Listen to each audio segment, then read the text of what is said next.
Kemarin juga kira-kira, Bang. Iya. Oke, gini Prof. Saya ada satu pertanyaan dan ini menurut saya cukup penting, Prof. Hari ini negara kita tidak sedang baik-baik saja. Setuju? Setuju. Kita melihat, Prof, banyak sekali fenomena adanya indikasi kesalahan ataupun penyimpangan dari kekuasaan. Negara sudah tidak netral dalam penyelenggaraan pemilu. Setuju. Pengerahan aparat keamanan, presiden pun bertindak, perangkat desa dikerahkan. Satu pertanyaan saya, Prof. Kami generasi muda butuh kepastian. Pertanyaan saya kepada Prof Mahfud simple. Berkaitan dengan statement Pak Ganjar sore hari ini. Apa statement? Pak Ganjar menyampaikan dan menyarankan kepada Prof Mahfud agar terhindar dari konflik of interest. Beliau menyarankan untuk Prof Mahfud mundur dari Menko Polhukam. Kami ingin sikap ketegasan positioning dari Prof Mahfud berkenaan dengan ini. Gimana, Prof? Baik, tolong dengarkan baik-baik semuanya. Apa yang disampaikan Pak Ganjar ke publik sore ini adalah kesepakatan saya dengan Pak Ganjar sejak awal. Bahwa saya pada saatnya yang tepat nanti pasti akan mengajukan pengunduran diri secara baik-baik. Jadi tidak ada pertentangan antara saya dengan Pak Ganjar. Itu sebabnya kalau saudara semua cermat, pada saat penutupan debat itu saya akan membacakan sebuah pernyataan. Saya berterima kasih kepada Pak Jokowi yang telah mengangkat saya 4,5 tahun yang lalu sebagai Menko Polhukam. Dan saya percaya dia punya niat baik untuk rakyat ketika mengangkat saya sebagai Menko Polhukam. Dan saya membantunya.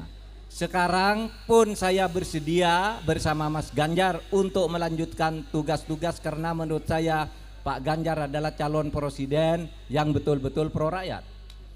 Nah, jadi saya sudah memberi isyarat itu. Tetapi kenapa ini tidak dilakukan sekarang? Karena begini, satu menurut aturan itu tidak dilarang. Dulu yang tidak dilarang itu ya menteri, terus pejabat-pejabat pusat lah. Tapi menjelang Pilpres yang kemarin ditambah lagi aturannya bahwa wali kota pun ya tidak harus mundur gitu kan, aturannya ditambah. Padahal itu aturan lama yang hanya menyebut menteri dan pejabat-pejabat tertentu. Tapi tidak apa-apa. Yang kedua, saya juga ingin memberi contoh. Kalau saya ini menjadi calon wakil presiden, masih merangkap apakah saya menggunakan kedudukan saya untuk memanfaatkan fasilitas negara atau tidak. Ini sudah 3 bulan saya lakukan. Saya tidak pernah menggunakan fasilitas negara.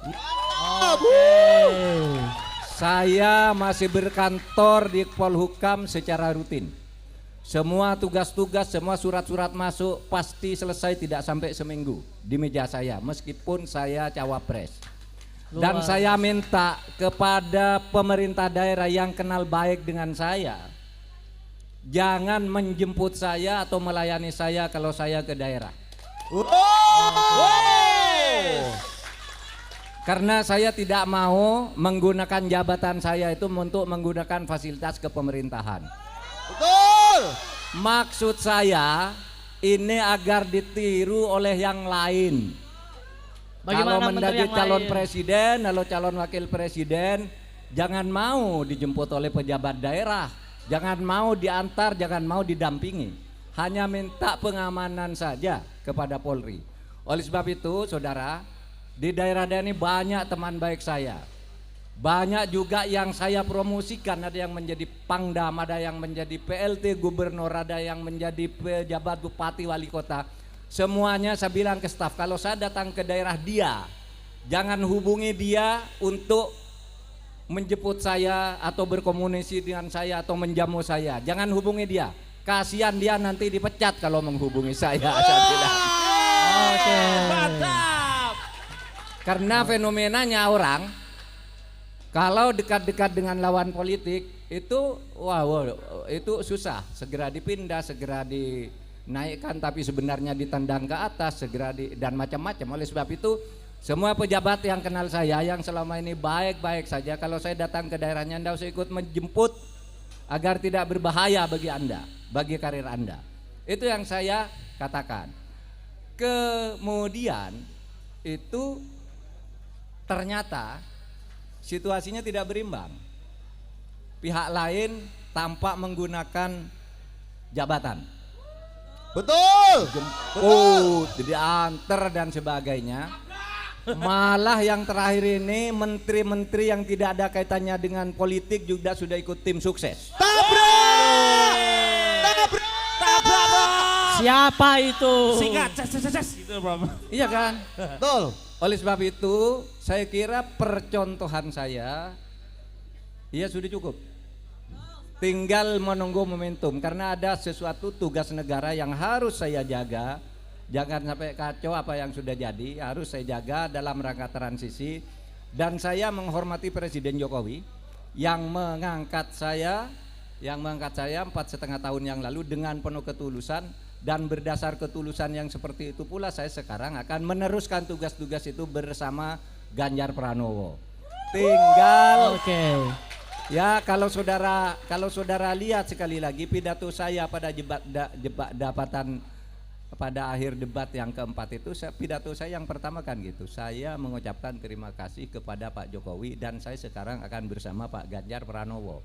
Itu berarti menunggu momentum, menunggu transisi, juga menunggu karena ini menyangkut politik, strategi politiknya dari partai pengusung melalui TPN. Itu harus disiplin begitu, tidak bisa colong pelayu pergi begitu saja dari Pak Jokowi, tapi juga tidak bisa kita lalu menghindari aturan-aturan organisasi di mana saya sudah bersepakat akan melakukan itu pada saatnya.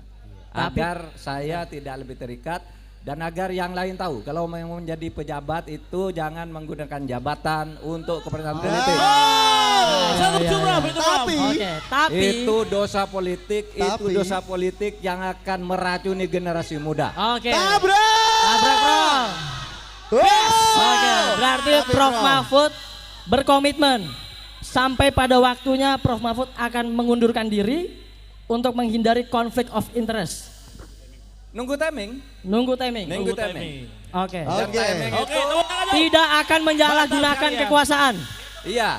Dan dengan rasa hormat kepada Presiden Pak Jokowi. Jadi tidak akan menyinggung siapa-siapa, tapi saya ingin memberikan pelajaran etika kepada para pejabat politik. Tapi Prof, kenyataannya sekarang bukan hanya menteri ataupun aparatur negara yang lain. Kenyataannya kepala atas negara Indonesia ini juga tidak netral, Prof. Terbukti dalam kunjungan kenegaraan mereka selalu melambangkan dengan jari dua, Prof. Nah, bagaimana Prof dengan fenomena kayak gitu? Apakah harus mundur? Ya biar masyarakat yang menilai. Saya minta masyarakat kalau ingin ikut menyelamatkan negara ini pada saat pemilihan tanggal 14 Februari besok, berilah pengadilan rakyat untuk menentukan pilihan sesuai dengan hati nurani. Yang tidak menggunakan penyalah kekuasaan untuk meraih kemenangan dan tidak juga menyebut fasilitas negara itu sebagai diberikan oleh personal kepada rakyat. Semua yang diberikan kepada rakyat itu adalah milik negara. Setuju, Bro. Baik. Setuju ya? Setuju.